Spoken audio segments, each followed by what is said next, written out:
Perła. Zaśmiał się. A więc jednak dostałaś prezent, Essie. Cieszę się. Geralt, ja nie mogę jej przyjąć. Ta perła warta jest... Jest twoja. Przerwał jej. Jaskier, chociaż zgrywa głupka, naprawdę pamiętał o twoich urodzinach. Naprawdę chciał sprawić ci radość. Mówił o tym. Mówił głośno. Cóż, los usłyszał i spełnił, co należało. A ty, Geralt? Ja? Czy ty też chciałeś sprawić mi radość? Ta perła jest taka piękna. Musi być ogromnie wartościowa. Nie żałujesz? Cieszę się, że ci się podoba. A jeżeli żałuję, to tego, że była tylko jedna i tego, Tak. że nie znam cię tak długo jak Jaskier.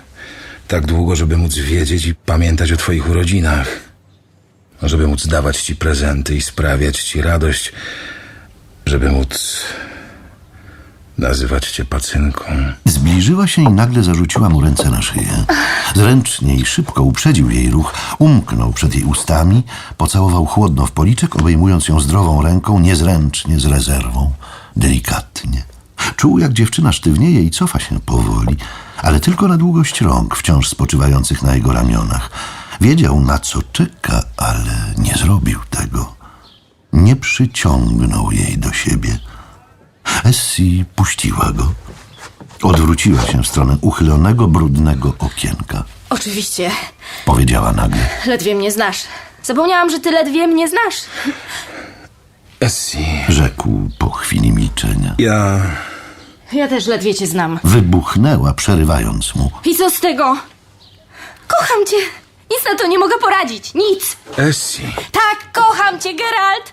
Jest mi wszystko jedno, co pomyślisz. Kocham cię od momentu, w którym cię zobaczyłam. Tam, na zaręczynowym przyjęciu. Zamilkła. Opuściła głowę. Stała przed nim, a Geralt żałował, że to ona, a nie Rybiooki z szablą ukrytą pod wodą. Z Rybiookim miał szansę. Z nią nie. Nic nie mówisz. Stwierdziła fakt. Nic. Ani słowa. Jestem zmęczony Pomyślał. i cholernie słaby. Muszę usiąść.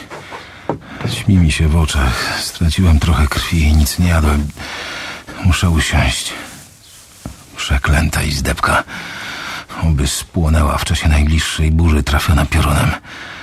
Przeklęty brak mebli, 2 głupich krzeseł i stołu, który dzieli, przez który tak łatwo i bezpiecznie się rozmawia. Można nawet trzymać się za ręce. A ja muszę usiąść na sienniku. Muszę poprosić ją, by usiadła przy mnie. A wypchany grochowinami siennik jest niebezpieczny. Stamtąd nie można się niekiedy wywinąć, wykonać uniku. Usiądź przy mnie, Essie. Usiadła z ociąganiem taktownie. Daleko. Za blisko. Kiedy się dowiedziałam? Szepnęła, przerywając długie milczenie. Gdy usłyszałam, że Jaskier przywlókł cię pokrwawionego, wybiegłam z domu jak szalona. Gnałam na oślep, na nic nie zwracając uwagi. I wtedy... Wiesz, o czym wtedy pomyślałam? Że to magia. Że rzuciłeś na mnie urok. Potajemnie, zdradziecko oczarowałeś mnie. Zauroczyłeś znakiem, twoim wilczym medalionem, złym okiem. Tak pomyślałam, ale nie zatrzymałam się. Biegłam dalej, bo zrozumiałam, że pragnę znaleźć się w twojej mocy. A rzeczywistość okazała się straszniejsza. Nie rzuciłeś na mnie uroku. Nie użyłeś żadnych czarów. Dlaczego, Geralt? Dlaczego mnie nie zauroczyłeś? Milczał. Gdyby to była magia, Podjęła. wszystko byłoby takie proste i łatwe. Uległabym twojej mocy i byłabym szczęśliwa. A tak... Może...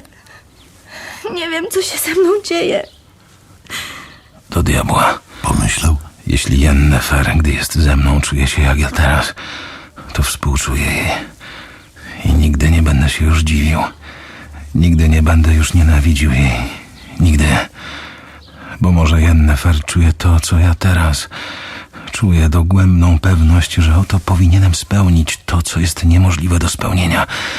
jeszcze bardziej niemożliwa do spełnienia niż związek Aglowala z Shinas. Pewność, że nie wystarczyłoby tu trochę poświęcenia, że trzeba by poświęcić wszystko. A i tu nie wiadomo, czy wystarczyłoby. Nie będę już nienawidził Yennefer za to, że nie może i nie chce dać mi więcej niż trochę poświęcenia. Teraz wiem, że trochę poświęcenia to ogromnie dużo. Geralt, Jęknęła oczko, wciągając głowę w ramiona. tak bardzo mi wstyd. Wstydzę się tego, co czuję, tego, co jest jak jakaś przeklęta niemoc, jak zimnica, jak krótki oddech. Milczał. Myślałam zawsze, że to piękny i wzniosły stan ducha. Szlachetny i godny. Nawet jeśli unieszczęśliwia. Przecież tyle lat ułożyłam o czymś takim. A to jest organiczne, Geralt. Podle i przejmująco organiczne. Tak może się czuć ktoś chory, ktoś, kto wypił truciznę. Bo tak jak ktoś, kto wypił truciznę, jest się gotowym na wszystko w zamian za odtrutkę. Na wszystko, nawet na poniżenie. Essie, proszę cię. Tak, czuję się poniżona tym wszystkim, co wyznałam, zapominając o godności, która każe cierpieć w milczeniu. Tym, że moim wyznaniem wprawiłam cię w zakłopotanie. Czuję się poniżona tym, że jesteś zakłopotany, ale ja nie mogłam inaczej. Jestem bezsilna. Zdana na łaskę jak ktoś złożony chorobą. Zawsze bałam się choroby. Momentu, w którym będę słaba, bezsilna, bezradna i samotna. Zawsze bałam się choroby. Zawsze wierzyłam, że choroba byłaby najgorszym, co mogłoby mnie spotkać. Milczał. Wiem, Jęknęła znowu. wiem, że powinnam być ci wdzięczna, że nie wykorzystujesz sytuacji. Ale nie jestem ci wdzięczna. I tego też się wstydzę. Bo ja nienawidzę tego twojego milczenia. Tych twoich przerażonych oczu. Nienawidzę cię. Za to, że milczysz. Za to, że nie kłamiesz, że nie... I jej też nienawidzę. Tej twojej czarodziejki. Chętnie pchnęłabym ją nożem za to, że nienawidzę jej. Każ mi wyjść, Geralt. Rozkaż mi, bym stąd wyszła, bo sama z własnej woli nie mogę. A chcę stąd wyjść, pójść do miasta, do oberży. Chcę zemścić się na tobie za mój wstyd, za poniżenie. Chcę znaleźć pierwszego, lepszego. Psia krew. Pomyślał, słysząc, jak jej głos opada niby szmaciana piłeczka tocząca się po schodach. Rozpłaczę się. Nie ma dwóch zdań, rozpłaczę się. Co robić, cholera, co robić? Skurczone ramiona Essie zadrgały silnie. Dziewczyna odwróciła głowę i zaczęła płakać cichym, przerażająco spokojnym, niewstrzymywanym płaczem. Niczego nie czuję. Stwierdził ze zgrozą. Niczego, najmniejszego wzruszenia. To, że teraz obejmę jej plecy, to gest rozmyślny, wyważony, niespontaniczny. Obejmę ją, bo czuję, że tak trzeba, nie dlatego, że pragnę. Niczego nie czuję. Gdy objął ją, natychmiast przestała płakać. Otarła łzy, mocno potrząsając głową i odwracając się tak, by nie mógł widzieć jej twarzy. A potem przywarła do niego silnie, wciskając głowę w pierś. Trochę poświęcenia. Pomyślał, Tylko trochę poświęcenia. To ją przecież uspokoi. Uścisk, pocałunek, spokojne pieszczoty. Ona nie chce więcej. A nawet gdyby chciała, to co? Trochę poświęcenia, bardzo mało poświęcenia. Przecież jest piękna i warta. Gdyby chciała więcej, to ją uspokoi. Cichy, spokojny, delikatny akt miłosny. A ja... Mnie przecież jest wszystko jedno. Bo Essie pachnie werbeną, nie bzem i agrestem. Nie ma chłodnej, elektryzującej skóry. Włosy Essie nie są czarnym tornadem lśniących loków. Oczy Essie są piękne, miękkie, ciepłe i modre. Nie płoną zimnym, beznamiętnym, głębokim fioletem. Essie uśnie potem, odwróci głowę, otworzy lekko usta. Essie nie uśmiechnie się z triumfem, bo Essie nie jest Yennefer. I dlatego nie mogę. Nie mogę zdobyć się na te trochę poświęcenia. Proszę cię, Essie, nie płacz. Nie będę. Odsunęła się od niego bardzo powoli. Nie będę. Rozumiem. Nie może być inaczej. Milczeli, siedząc obok siebie na wypchanym grochowinami sienniku. Zbliżał się wieczór. Geralt, Powiedziała nagle, a głos jej drżał. a może byłoby tak, jak z tym małżem, z tym dziwnym prezentem. Może jednak odnaleźlibyśmy perłę później, po jakimś czasie? Widzę tę perłę Powiedział z wysiłkiem. uprawioną w srebro. W srebrny kwiatuszek o misternych płatkach.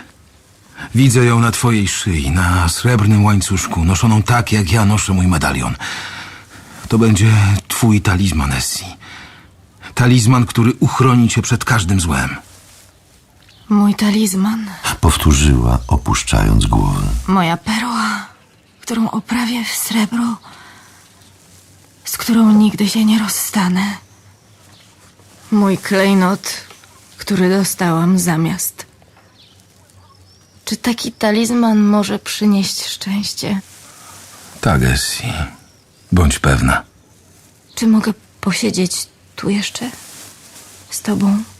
Możesz. Zbliżał się zmierzch i zapadał zmrok, a oni siedzieli na wypchanym grochowinami sienniku w izdebce na stryżku, w której nie było mebli, w której był tylko ceber i niezapalona świeczka na podłodze w kałużce zastygłego wosku. Siedzieli w zupełnym milczeniu, w ciszy, bardzo długo. A potem przyszedł Jaskier. Słyszeli, jak nadchodzi, brzdąka na lutni i podśpiewuje. Jaskier wszedł, zobaczył ich i nie powiedział nic, ani jednego słowa. Essie, również milcząc, wstała i wyszła, nie patrząc na nich. Jaskier nie powiedział ani słowa, ale Wiedźmin widział w jego oczach słowa, które nie padły.